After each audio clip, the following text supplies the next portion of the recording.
செந்தல கட்டி வர புலியாட்டம் ராஜா வர சபரிமலை காவக்கார அங்காரமாய் ஓடி வர தமிழ்நாட்டு எல்லையிலே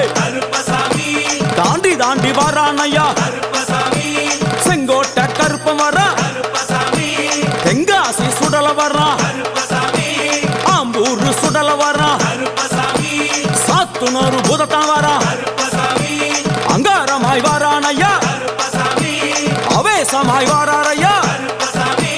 போராடி வராரையா காவலாளி வராரையா பாவநாச கோட்டைக்குள்ளே மனப்பேச்சு கூட வரா தேவர்கள் மலர் சொரியும் சொரிமுத்து ஐயனார் கோயில் வந்து இறங்கிய எம்பெருமான் கருப்பன் யார் யாரை வணங்குகிறார் என்று கேட்டார்.